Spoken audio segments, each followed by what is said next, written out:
60 दशक के पहले कपड़ा का केंद्र माना जाता था, आज भी सूता पट्टी माना जाता है। तो बिहार गेटवे है। बिहार के विकास के बगैर विकास संभव नहीं है भारत का। 2030 तक हम 6 करोड़ लोगों को रोजगार के। आज है 10 अक्टूबर और दुर्गा पूजा का माहौल है।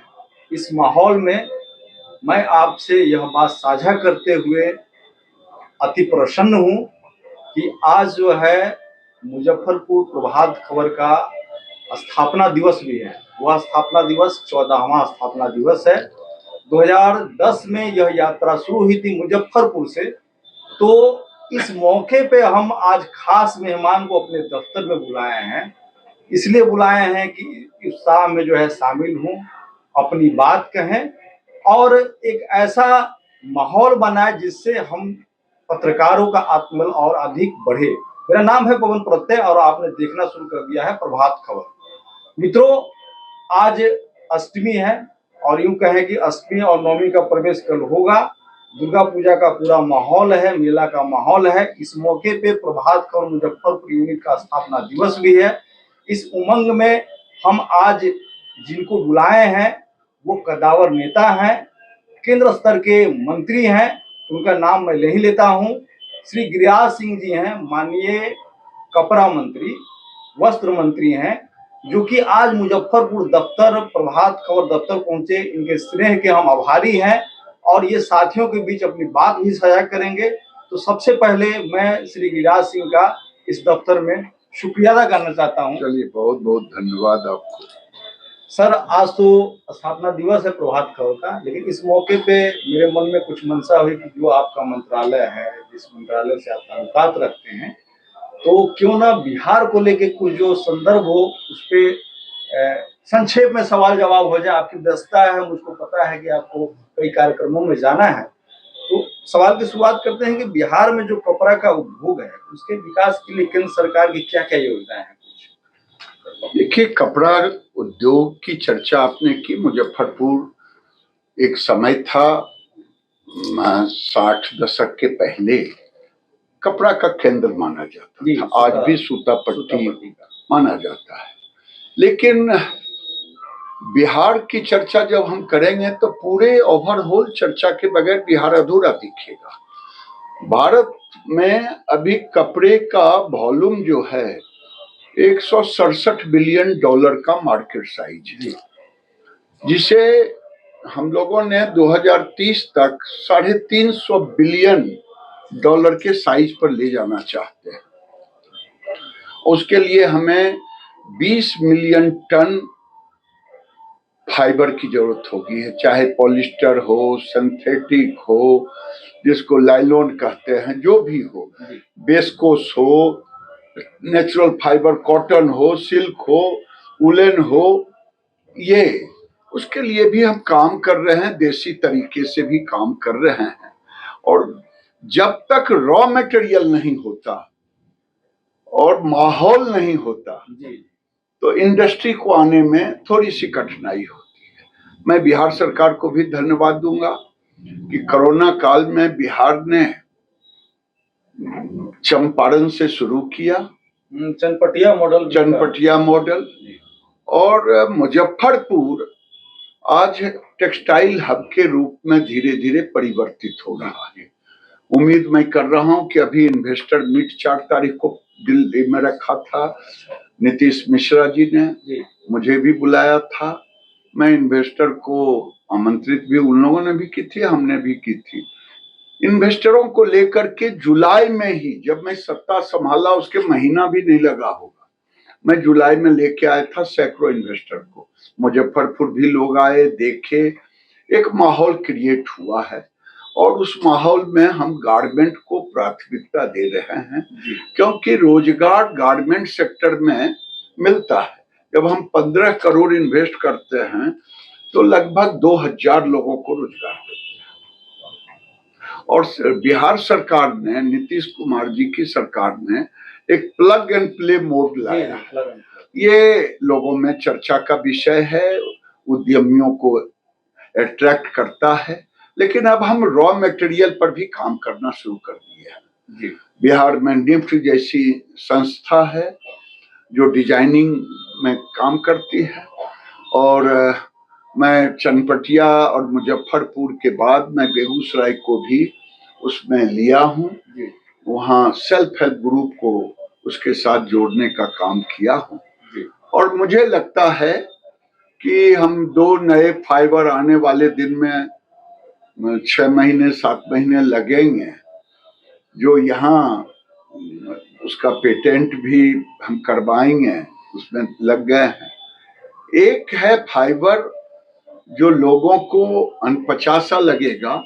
पहले मुजफ्फरपुर में भी जूट होता था, आज से 40 साल पहले, लेकिन धीरे धीरे जूट की मांग कम होते गई, सिंथेटिक की ओर चलते गए, रस्सियां भी आ गया सिंथेटिक। तो अब जूट मिल थोड़ा कटिहार, पूर्णिया, अररिया साइड में रह गया, और बंगाल, आसाम, 6-7 राज्यों में। अब हम जूट पटसन जिसे कहते हैं, पटसन को लेकर के और बैम्बू को लेकर के एक नया फाइबर, जिसका कल्पना नहीं, मेरा फर्म डिटर्मिनेशन है कि मैं पेटेंट में भी डाल रहा हूं। 1 यूनिट में 5 टन प्रतिदिन से अधिक नहीं होगा। मुजफ्फरपुर शहर होगा, इंडस्ट्रियल एरिया में मोतीपुर में लोग खोलेंगे तो 500 टन 1000 टन जितने पैदा होगा। लेकिन गांव के लोग, बगल के लोग, इसी से आसपास के लोग आएंगे तो उनको रोजगार करने में भी मजा आएगा, रोजगार देने में। जब फाइबर होगा तो स्वाभाविक है स्पिनर को अट्रैक्ट करेगा, और जब सूता हो जाएगा तब लोगों को वीविंग की जरूरत होगी। वैसे एक इस कपड़ा उद्योग में स्पिनर और वीविंग का महत्व होता है, प्रोसेसिंग बहुत बड़ा होता है। और हम उम्मीद कर रहे हैं बिहार में पंडौल में नीतीश, मधुबनी पंडौल में एक नीतीश मिश्रा जी 700-800 एकड़ सरकार की जमीन, वहां पर केवल प्रोसेसिंग यूनिट रहेगा, जिसमें एक प्रोसेसिंग वाले बड़े हैं, उनको लाया भी हूँ।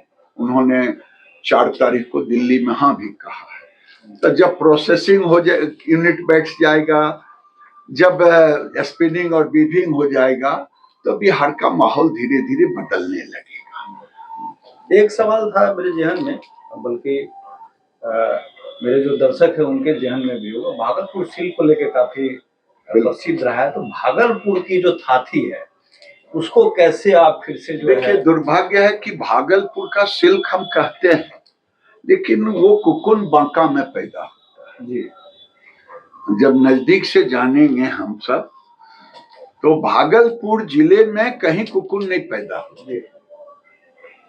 वहां एंटरप्रेन्योर रहे, बीभर रहे, लेकिन कुकुन पैदा होता बांका जिले। जब हम इस विभाग के मंत्री बने तो हमें जो भी बिहार सरकार ने कहा भागलपुर के डेवलपमेंट के लिए, सिल्क के लिए, वो पैसा हमने सैंक्शन कर दिया, और उम्मीद करते हैं कि भागलपुर फिर से पुनर्जीवित होने की स्थिति में होगी। अभी हम दूसरा कर रहे हैं कि सिल्क में भारत बड़ा गौरवशाली है कि 4 तरह के सिल्क का कुकुन होता। एक मालबरी होता, एक मूंगा होता, एक तसर होता, एक एड़ी होता। तसर वो आप जो सुनते हैं कि बड़े गाछ पर लगता, अशोक पर। तसर और मूंगा तो अमूमन लोग जानते हैं। एड़ी अंडी के पत्तों पर उसका होता। मैं देखा कि बेगूसराय में मैं 5 साल देखता था कि ये रेशम कीट भूत बंगला जैसा 5 एकड़ जमीन, उसको भी डेवलप करने के लिए बिहार सरकार को पैसा दे दिया। अब मैं पूरे देश में सबसे ज्यादा अरंडी, जिसे अंडी कहते, कैस्टर कहते, उसकी खेती गुजरात में होती। एक पालमपुर में यूनिवर्सिटी है, उसके साथ हम गए, उद्घाटन करके आए हैं, मेरे 100 दिन के एजेंडे में था। तो वहां उनसे किया हूं, लेकिन वो वेस्ट से लेकर नॉर्थ तक में अंडी की खेती होती है। तो मैं एरी सिल्क को भी प्रमोट करने का काम कर रहे हैं, जिसमें साउथ में मालबरी और नॉर्थ में हम एरी को पकड़ रहे हैं। वैसे मालबरी को भी हम यहाँ प्रमोट करने का उपाय सोच रहे हैं। शहतूत के पत्ते से मालबरी की खेती होती है। तो सिल्क को बिहार, जिसे भागलपुर कहते हैं, नाम पुराना भी कहिए तो भागलपुर ही जिला बांका था, इसलिए आप सही कहा कि भागलपुर सिल्क के नाम से जाना जाता। उसके उत्थान के लिए राज्य सरकार ने जो भी फंड मांगा वो फंड मैंने दे। एक अंतिम सवाल आपसे, तमाम चीजों में यह दृष्टि दिख रही है मुझको और मेरे दर्शकों को भी दिख रही होगी कि ये तमाम चीज जब गति में आएगी, तीव्र गति में, तो रोजगार सृजित भी जो है लाजमी है। रोजगार सृजन के लिए आपके विभाग से क्या क्या और कुछ प्लान है, खासकर बिहार के लेकर के जो है? हाँ देखिए, पूरे देश के लिए जब चर्चा करेंगे तो बिहार उससे अलग नहीं होगा। प्रधानमंत्री हमारे बार बार कहते हैं कि गेटवे ऑफ ईस्ट का है, तो बिहार गेटवे है। बिहार के विकास के बगैर विकास संभव नहीं है भारत का। और इस विभाग में प्रधानमंत्री ने मुझे रोजगार के लिए ही दिया। मैंने पूछा था कि मुझे इस विभाग में कहा रोजगार ढूंढने के लिए, और हमने तय किया है 2030 तक हम 6 करोड़ लोगों को रोजगार के, आखिर क्यों ना हो, जिस देश में 10 साल में 21 करोड़ लोग पैदा लिए, हम प्रति वर्ष एक ऑस्ट्रेलिया पैदा कर रहे हैं। आज जो लोग रोजगार पर बोलते हैं, राहुल गांधी चिल्लाते हैं रोजगार पर, उनकी सरकार 60 साल रहा, आज चिल्लाते हैं बैकवर्ड फॉरवर्ड पर। नाकामी रहा उनकी दादी जी, उनके परनाना जी, उन लोगों ने किया, और आज इस पर कोई नहीं कहते कि जिस देश में 2.25 करोड़ 2.5 करोड़ प्रति वर्ष पैदा ले, एक ऑस्ट्रेलिया पैदा हो, इस पर रोक लगने की जरूरत है। ये राहुल गांधी के जुबान से नहीं निकलेगा, क्योंकि पैदा करने वाले उनके वोटर हैं। तो वो समझते हैं कि हमारा वोट बढ़ रहा है, और एक खास वर्ग के लोग, पता नहीं, वो कहते हैं तीसरा पुष्ट मेरा होगा, क्या मेरा होगा मैं नहीं जानता, कौन सा है। तो भारत के अंदर मैं एक्सपोर्ट कपड़ा कितना करूं, जितना कि भारत के अंदर लोगों को कपड़े की जरूरत है। तो रोजगार गारमेंट सेक्टर में है। आप जब देखेंगे चैन जाएगा, फाइबर बनाने में जो लगा, उसके बाद जो धागा बनता उसमें उससे कम, धागा से कम कपड़ा बनने में, और सबसे ज्यादा अगर रोजगार है तो वो है गारमेंट के सेक्टर। गारमेंट 3 तरह से देश में है। एक कस्टमाइज, जिसे दर्जी से कहते हैं गांव में, एक 2 टियर सिटीज में जो बड़े ढंग से उनका गेटअप रहता है, उसको बड़े टेलर या दिल्ली में कहते हैं शोरूम, उसमें निफ्ट के बच्चे भी आजकल खोल रहे हैं। और तीसरा हुआ ब्रांड नॉन ब्रांड गारमेंट्स। लेकिन ये सिलते तो हैं, चाहे गांव के दर्जी सिए और चाहे ब्रांडेड का कोई ट्रेंड सिए। तो ये रोजगार के सेक्टर है भारत में, जिस देश में आप समझ सकते हैं, मैंने कहा कि 2.5 करोड़ 2.25 करोड़ बच्चे प्रति वर्ष पैदा लेंगे, उस देश की ग्रोथ। मैं बार बार आप लोगों से निवेदन करता हूं कि आप लोगों को भी इस पर बोलना चाहिए, लिखना चाहिए कि चाइना 79 में अगर 1 चाइल्ड पॉलिसी नहीं लाया होता तो आज 60 से 65 करोड़ लोगों को नहीं रोक पाता, आज दुनिया की ताकत नहीं बनता। ठीक है, अब फिर उसने 2 चाइल्ड पॉलिसी लाया है, लेकिन उस समय उसे जरूरत थी। तो आज भारत को भी अब जरूरत है कि हम जनसंख्या नियंत्रण कानून बनाएं। लेकिन दुख इस बात का है, जब भी होता है राहुल जी जैसे लोग चिल्लाने लगते हैं कि एक खास समुदाय के लिए है। खास समुदाय के लिए नहीं होता, ये देश के लिए होता, क्योंकि हमारे पास पानी है दुनिया का 4%, जमीन है 2.5%, और आबादी है मेरे ख्याल से 20%, ऐसे लोग कहते हैं 18%। तो आपको अनाज भी देना है, कपड़ा भी देना है, घर द्वार भी देना है, इस पर किसी का बोली नहीं निकलता। जो अपने को अपोजिशन कहते हैं, दुर्भाग्य है इस देश का। जैसे अमेरिका को लीजिएगा, अमेरिका किसी की सरकार बने, लेकिन उसके कुछ बिंदु हैं जिस पर वो एक है, पक्ष और विपक्ष, उनकी नीतियां हैं। यहां क्या है, मोदी ने कह दिया तब इसका विरोध करो। जीएसटी कानून लाए, उन्होंने ही लाया था, उसको अगर हम इम्प्लीमेंट किए तो विरोध करो। ये विरोध करने वाले करते करते विदेश में भी जाके गालियां देश को देने लगे, और ऐसी स्थिति पैदा कर दी है कि विकास पर तो कभी चर्चा ही नहीं करते। आज देखिए, मैं बात थोड़ा ज्यादा छिड़ गया कि आज 700 अरब डॉलर से अधिक हो गया फॉरेन एक्सचेंज। इनके समय में 260 था हम जब आए थे। ये 3 गुना लगभग। क्या मोदी जी राहुल जी के घर से लाए थे ये पैसा, जो कि ननिहाल से लाए थे? ये देश कारोबार किया। पहले 19 लाख करोड़ का एक्सपोर्ट था, अभी 80 लाख करोड़ से ऊपर चला गया। तो आता है foreign exchange. Manmohan Singh 48 ton कोयला सोना बेचे थे, अभी हम 226 टन स्टॉक में जमा किया। दुनिया में अब हमारी ताकत बढ़ रही है, लेकिन इस पर कभी चर्चा नहीं करेंगे, केवल करेंगे जाति जाति जाति। अरे भाई, अपना जाति भी तो कभी बता दो। ये देश का दुर्भाग्य है। दुनिया को देखें, हर देश को जहां डेमोक्रेसी है, देश का कुछ थीम होता है, उस थीम पर पक्ष और विपक्ष एक होता है। लेकिन यहां दुर्भाग्य है, इसके सिवा कुछ नहीं। आज देखिए, कश्मीर के अंदर चुनाव हुआ,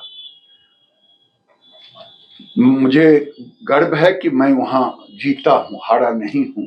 सरकार फारूक की बनी है, लेकिन जीता हूं इसलिए कह रहा हूं, कांग्रेस कहीं दिखाई नहीं दिया।